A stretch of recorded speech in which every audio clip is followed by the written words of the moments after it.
부활의 첫 증인들이라는 제목으로 은혜를 나누고자 합니다. 여러분, 플란다스의 개 혹시 아시는지 모르겠습니다. 이 여인은 영국 여인입니다.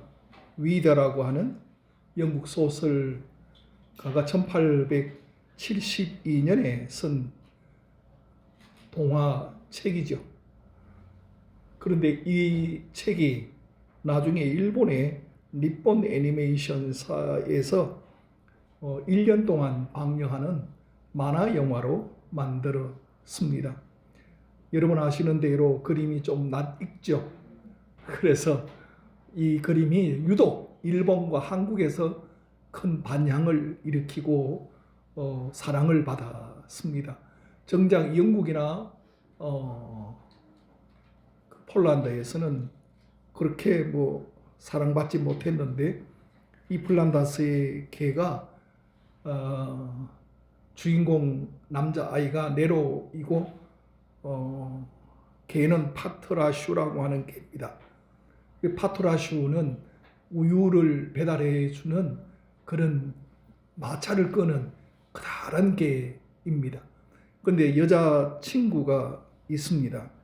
아로아라고 하는 여자친구가 저기에 풍차 오두막집에 사는 아이인데, 그 아이의 여자아이의 그림을 그려주면서 초상화를 그리면서 화가를 꿈꾸는 그런 네로 소년입니다. 억울한 일도 당하고 풍차집을 불태웠다고 방화범으로도 몰리고, 부모는 다 일찍 돌아가시고 할아버지와 함께 지내다가 이 아이의 꿈이 뭐냐 하면 성당의 안에 있는 성화를 보는 것이 꿈이었습니다. 그런데 성화를 보려면 평소에는 금화 한 잎을 가지고 가야 그 그림을 관람할 수가 있습니다. 그런데 1년에 한 번 유독 성탄절에는 무료로 개방해 줍니다. 그래서 이 네로가 파토라슈 개와 함께 그 그림을 감상하고 추위에 죽어간다 하는 그런 동화입니다. 1년 동안은 세계적인 반향을 일으켰고요. 아주 한국에서도 대히트를 칠 정도로 사랑을 받았습니다. 그런데 정작 중요한 것은, 제가 이 말씀을 드리는 것은 이 플란다스의 개의 네로가 보고자 했던 성당 안의 그림입니다. 그게 마지막에 그 그림을 보고 네로가 죽습니다. 추위에 동사하는데, 저 그림이 뭐냐 하는 겁니다. 여러분, 실질적으로 저 그림은 1600년대에 1611년도에 먼저 그림을 보시면 저 벨기에 앤드워크 마리아 대성당에 이 그림이 안치되어 보존되어 있는데, 두 가지 그림이 있습니다. 저거는 십자가에서 내려오는 그림이고요. 처음에는 이 루벤스가 1611년도에 십자가에 올려지는 그리스도를 그렸습니다.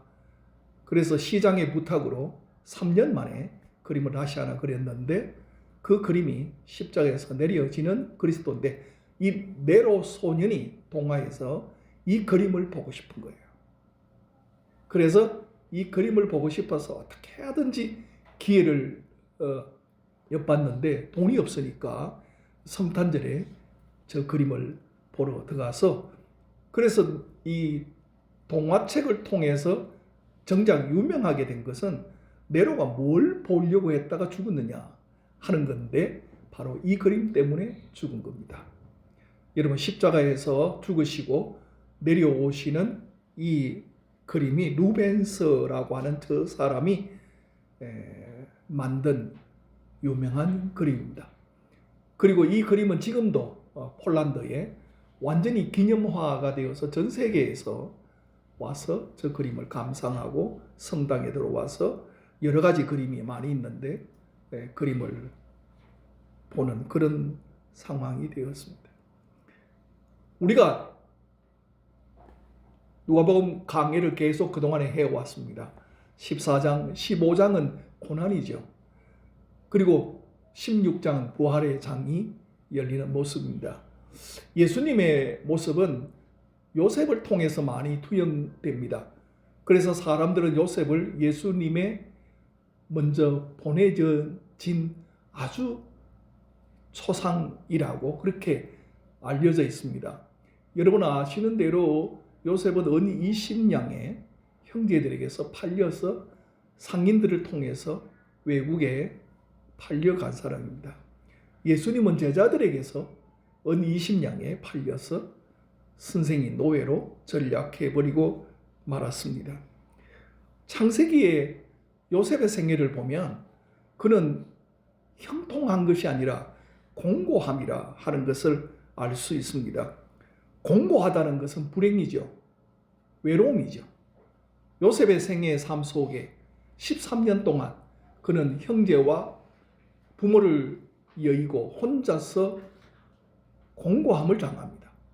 그런데 그는 고백하는 입술에서 정작 나오는 것이 뭐냐면 나는 형통하다, 행복하다 그 말입니다. 그래서 이 형통 토바라고 하는 이야기를 합니다. 왜 형통하냐?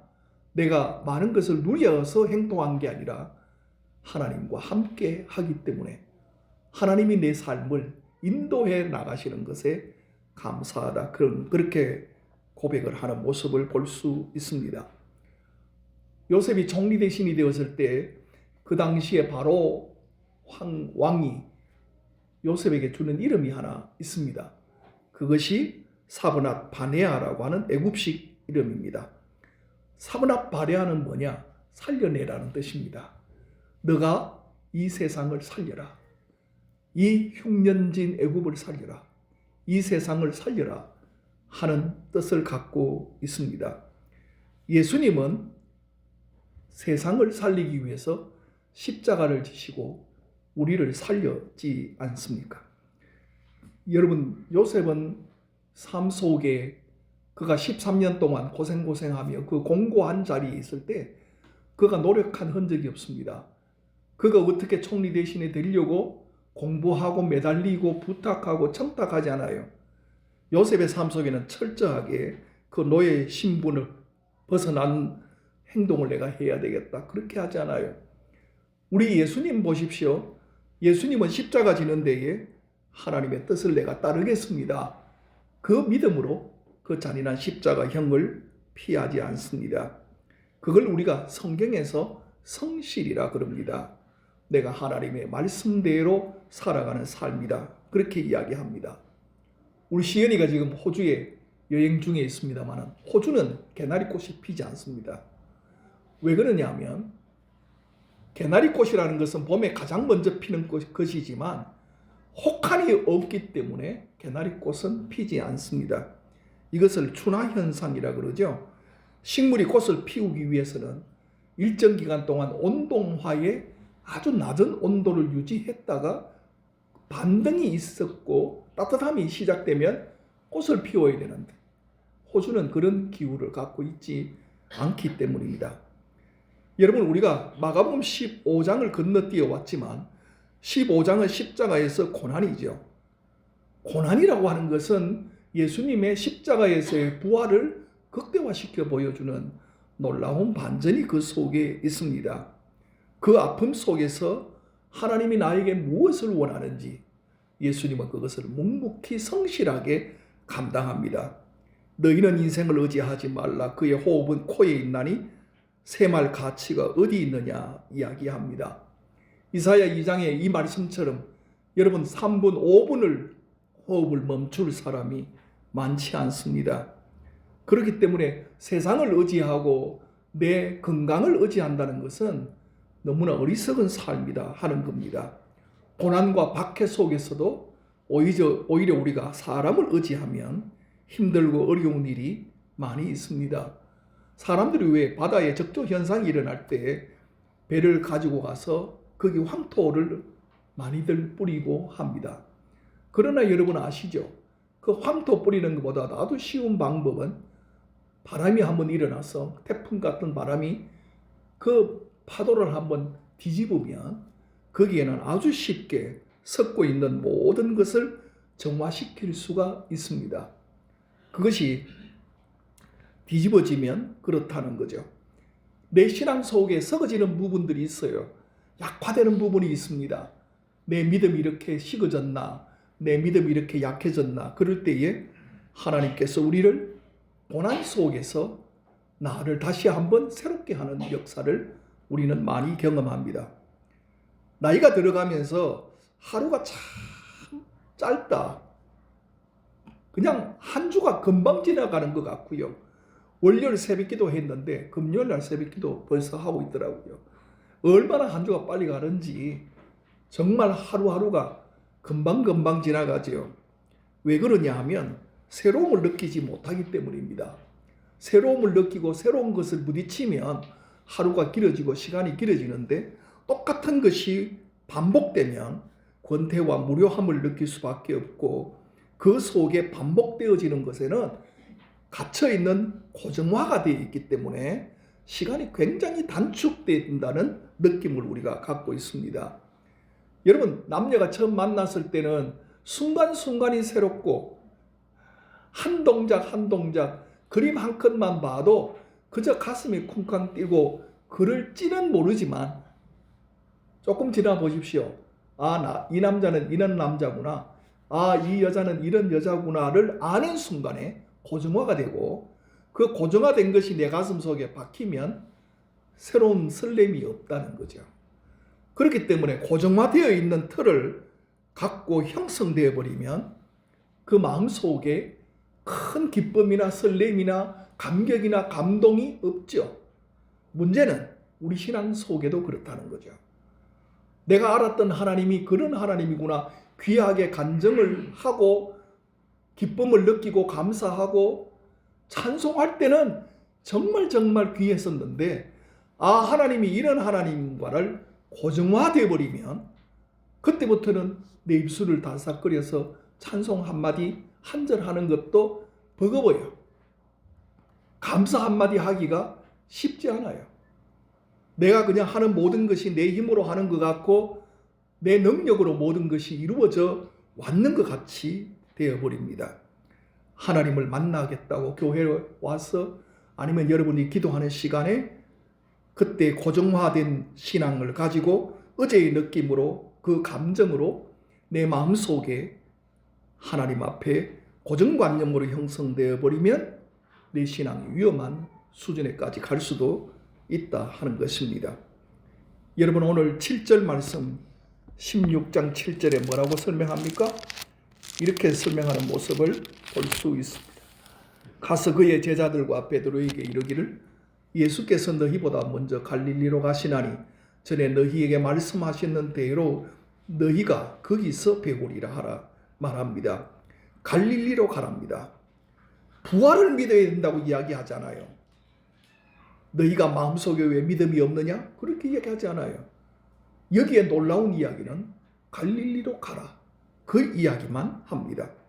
세 여인이 예수님의 무덤을 보러 왔는데 이 천사는 여인들에게 이야기하기를 갈릴리로 가라.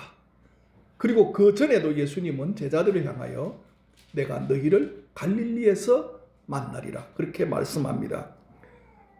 마가복음 1장 시작이 예수님은 갈릴리에서 사역을 시작하시고 처음 활동을 하신 곳입니다. 세 여인의 발길을 갈릴리로 가라고 이야기합니다. 모두가 다 갈릴리에서 보자 이야기합니다. 왜 그랬을까요? 왜 예수님께서 오늘 7절에 갈릴리에서 보자고 해라. 갈릴리는 새로 시작하는 곳입니다. 부활한 예수님께서 여인과 제자들에게 부탁하는 그 갈릴리는 모든 것을 새롭게 이루는 것입니다. 예수님이 다시 사셨다. 그게 아니라 갈릴리에서 그분을 만날 것이고 부활은 끝이 아니라 새로운 시작이라 하는 뜻으로 말씀하고 있습니다. 마가복음 1장 1절이 어떻게 시작되느냐 하면 하나님의 아들 예수 그리스도의 복음의 시작이라 그럽니다. 그 1장 1절부터 16장까지 어디로 연결되느냐 하면 1장에서 갈릴리에서 16장 갈릴리에서 만나리라. 갈릴리로 오라 그래라. 갈릴리라 합니다. 저와 여러분의 신앙이 이제 우리는 부활을 믿는 새로운 신앙으로 사는데 그냥 여기에 머물러서 믿는 것이 아니라 우리의 갈릴리로 가야 된다. 그 이야기를 합니다. 예수님은 오늘 이 여인들에게 제자들에게 사복음서는 갈릴리에서 만날 예수님을 어떤 사람으로 평가하느냐 하는 거죠. 첫째 여러분, 평범한 사람들이 복음의 증인이 되었습니다. 포스트잇을 우리가 뗐다가 붙입니다. 처음에 그것이 발명될 때는요, 이 사무원이 잘 붙이려고 벽에 잘 붙어 있는 것을 붙여놓았는데 그 종이 쪽지가 자꾸 떨어지는 거예요. 떨어지는 그것을 보고 이거 떨어지도록 하면 되겠네. 뗐다 붙이고. 평범한 사람이 했습니다. 포테이토 칩 있죠? 감자칩. 그거 슬라이스해서 주는데 하도 손님이 야단을 하고 감자 맛이 없다고 해서 그래 너 한번 당해봐라. 그다하게 주던 것을 아주 얇게 쳐서 그래서 튀겨서 내줬는데 너무 맛있다는 거예요. 그래서 대박이 나기 시작한 겁니다. 그런 것처럼 아주 평범한 작은 일에서 큰 성공을 거두는 것처럼 별다른 큰 일이 없는 평범한 세상에서 실패한 이 여인과 사람들을 통해서 하나님은 일하십니다. 왜냐하면 세상에 태어난 대부분의 사람들은 하나님이 평범하게 출생시킵니다. 그런 걸 보면 하나님은 평범한 사람들을 통해서 예배받기를 원하고 찬송받기를 원한다는 것을 알 수 있습니다. 그 당시 사람들은 예수님을 향하여 이 그리스도를 너희가 메시아라고 믿느냐 그러면서 십자가에 못 박고 유대인의 왕이라고 이야기하지만 여기에 놀라운 것은 예수님께서 살아나셨다는 빈무덤을 보여주고 있습니다. 6절 말씀에 그 이야기를 하죠. 그가 살아나셨고 여기 계시지 않는다 그랬어요. 6절에 특이한 단어가 하나 있습니다. 천사가 말하기를 나사렛 예수를 찾는구나 그럽니다. 여러분 누굴 찾아요? 나사렛 예수를 찾는구나. 구약에서 나사렛이라는 말이 나오지 않습니다. 비슷한 말이 이사야 11장에 나옵니다. 가지라고 하는 뜻인데 나지르라고 하는 것입니다. 이 나지르에서 나사렛이 나왔습니다. 다시 말해서 가지처럼 나약하고 힘없는 자라는 뜻입니다. 너희 선생이 나사렛 동네에서 나왔다고 나다나엘이 그러잖아요. 나사렛이란 동네는 비천하고 작고 보잘것없는 것인데 거기서 무슨 선지자가 나와? 그만큼 나자렛은 아주 볼품없는 곳인데 천사가 뭐라고 물어요? 여인들에게 나사렛 예수를 찾느냐 그러죠. 너희들이 생각하는 그 보잘것없고 볼품없고 약하고 유명인이 하나도 없는 그 동네 청년을 찾아 그러잖아요. 여러분 이 평범한 아무것도 아닌 것 같지만 천사들이 말합니다. 그녀에게 이야기합니다. 나 갈릴리로 가라. 거기에서 너희가 보고자 했던 나사렛 예수를 만날 것이다. 이야기합니다. 마가복음 15장 앞에 한 장에 보면 40절 말씀을 여러분 한번 보시면 좋겠습니다. 멀리서 바라보는 여자들도 있었는데 그 중에 막달라 마리아와 또 작은 야고보와 요새의 어머니 마리아와 또 살레메가 있었다. 그럽니다. 전부 다가 하나같이 평범하고 아무런 특징적인 것이 없는 이 작은 여인들이 하나님의 쓰임을 받는 귀한 증인이 되었다 하는 겁니다. 두 번째는요. 이 귀한 일에 갈릴리로 가는 사람들은 은혜를 체험한 사람인데 부활을 믿는 사람들입니다. 혼자 사시는 할머니와 설교 못하는 목사님 공통점이 있답니다. 뭘까요? 영감이 없다는 겁니다.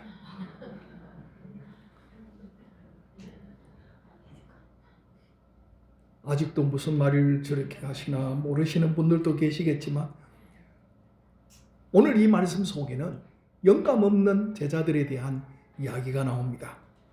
제자들에 대해서 너희가 지금 뭘 하고 있느냐고 그렇게 이야기하시면서 16장 8절의 말씀을 보십시오. 여자들이 몹시 놀라 떨며 나와 무덤에서 도망하고 무서워하여 아무에게 아무 말도 하지 못하더라. 그럽니다. 여러분 14절 말씀 보십시오. 그 후에 11 제자가 음식 먹을 때 예수께서 그들에게 나타나사 그들의 믿음 없는 것과 마음이 완악한 것을 꾸짖었다. 자기가 살아난 것을 본 자들의 말을 믿지 아니함이더라. 여기에 굉장히 중요한 것을 이야기합니다. 부활하신 예수님이 책망하는 것이 뭐냐? 너희들이 나 배신하고 다 도망갔지. 너희들이 나 부인했지. 그 이야기 하지 않아요. 예수님이 지금 책망하는 것은 딱 하나예요. 너희가 부활의 믿음이 없는 것이다. 저와 여러분이 부활의 믿음 나는 갖고 있지 않나? 반문할지 몰라도 똑같은 시간의 흐름 속의 신앙생활을 아무런 생각 없이 무감정으로 하다 보면 부활과 나하고 무슨 상관이 있겠지? 그렇게 될 수밖에 없습니다. 믿음이 없으면 나도 그렇게 무익하게 이 책망을 들을 수밖에 없습니다. 요한복음 21장에 제자들이 바다에 나가서 고기를 다시 잡고 있을 때 부활하신 예수님이 거기에 숯불을 피워놓고 떡과 생선을 구우면서 제자들을 부르는 장면이 5절에 나옵니다. 여러분 성경 보셨죠? 제자들을 뭐라고 부르는지 혹시 기억하시는 분 계세요? 놀라운 이야기합니다. 얘들아 그럽니다. 나중에 꼭 요한복음 21장 5절을 보십시오. 얘들아 그럽니다. 어린아이다 그 말이죠. 파이디온 헬라어예요. 얘들아 어린아이를 부르는 것처럼 불렀어요.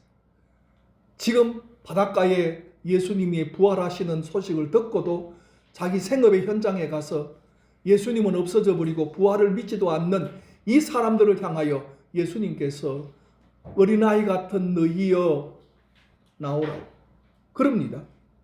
그 모습이 여기 요한복음을 보면 오식한쯤 되었다 그러는데 그 헬라어의 페콘디아 코시온이라고 그래서 200규빗입니다. 90cm, 90m.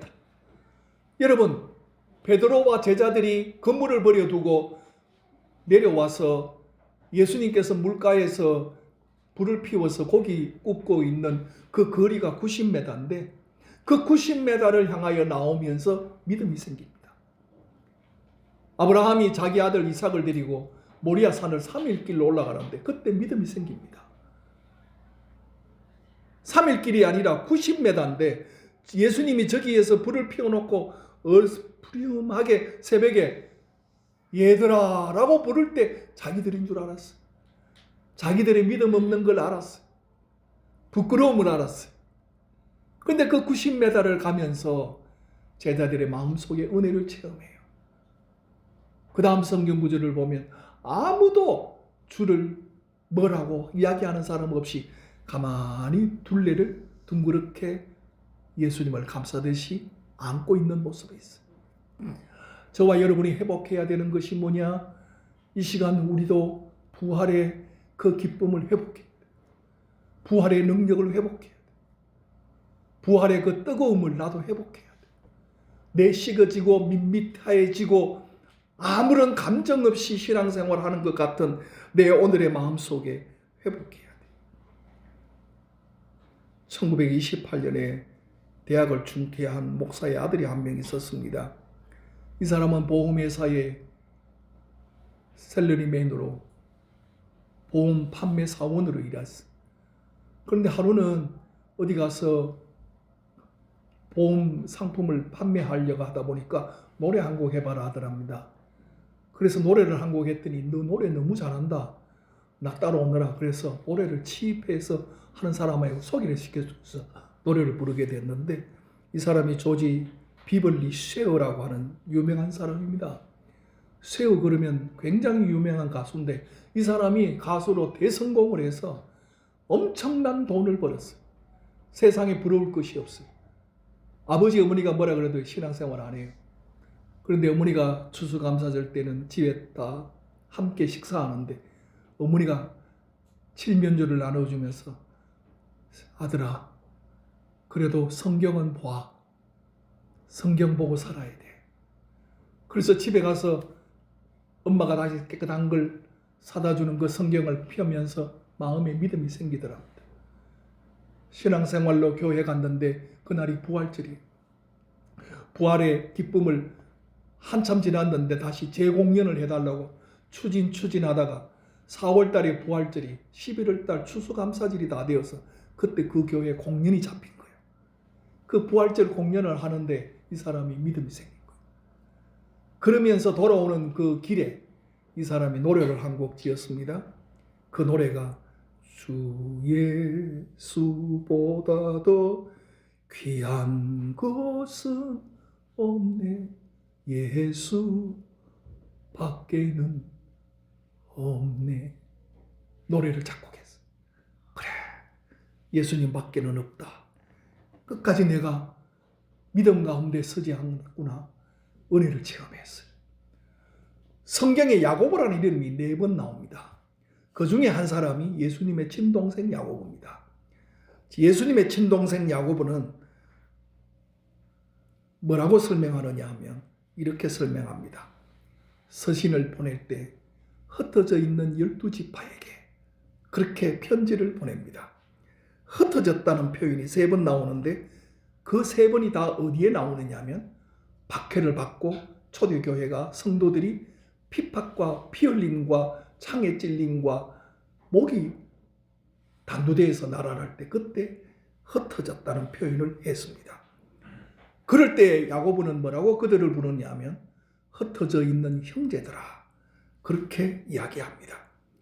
여러분 시험은 2가지가 있습니다. 외부적으로 연단할 때가 있고 내부적으로 유혹할 때가 있습니다. 너희가 시험을 만나거든 믿음으로 온전히 그것을 기쁘게 여기랍니다. 나한테 오는 시험이 있으면 우리가 은혜에서 어디서 경험하느냐? 그 시험, 그 박해, 그 고난이 내 마음속에 예수님의 부활이 믿어져서 그것이 나에게 은혜가 될 때, 그것이 부활이 나에게 기쁨이 될 때 그걸 믿음이라고 그럽니다. 나는 믿어지더라는 거죠. 나는 박해 중에 목이 날아나지만 어려움을 당하고 채찍을 당하지만 은혜를 기뻐하라는 겁니다. 믿음이 없이는 하나님을 기쁘시게 못한다. 야고보는 그래서 흩어져 있는 형제들에게 너희가 시험을 기뻐하랍니다. 고난을 기뻐하랍니다. 왜? 그게 은혜를 경험하는 중요한 철도이기 때문에. 마지막 3번째로 예수님의 부활을 전하는 사람들을 여러분 6절 말씀에 천사가 무덤에서 나사렛 예수가 살아나셨다고 이야기하면서 15절로 여러분 한번 넘어가 보십시다. 또 이르시되 너희는 온 천하에 다니며 만민에게 복음을 전파하라. 20절을 보십시오. 제자들이 나가 두고 전파할새 주께서 함께 역사하사 그 따르는 표적으로 말씀을 확실히 증언하니라 이야기합니다. 저와 여러분의 삶 속에 부활을 증거하는 증인의 삶은 믿음 있는 삶이고 기쁨의 삶이고 은혜의 감격으로 사는 삶입니다. 내가 내 자신을 봐도 참 부끄럽고 초라하고 내가 이런 믿음으로 직분자라고 내가 이런 믿음으로 신앙생활 한다고 그렇게 살아왔던가 싶을 정도로 연약하지만 주님은 다시 오늘 나를 불러서 갈릴리로 보냅니다. 너가 갈릴리에 가서 복음의 증인이 되랍니다. 우리가 5월 한 달 동안 저 뒤에 있는 것처럼 한 영혼을 초청하는 귀한 행사를 준비하고 기도하고 있습니다. 저와 여러분이 부활의 증인이 되고 갈릴리로 가서 복음을 증거하는 사람이 될 때 그때 우리가 부활의 은혜를 나도 느끼고 부활의 기쁨을 나도 온전히 이룰 수 있을 것입니다. 여러분의 마음속에 부활의 증인이 되시기를, 굳게 다짐하고 믿음으로 승리하시기를 주의 이름으로 축원합니다.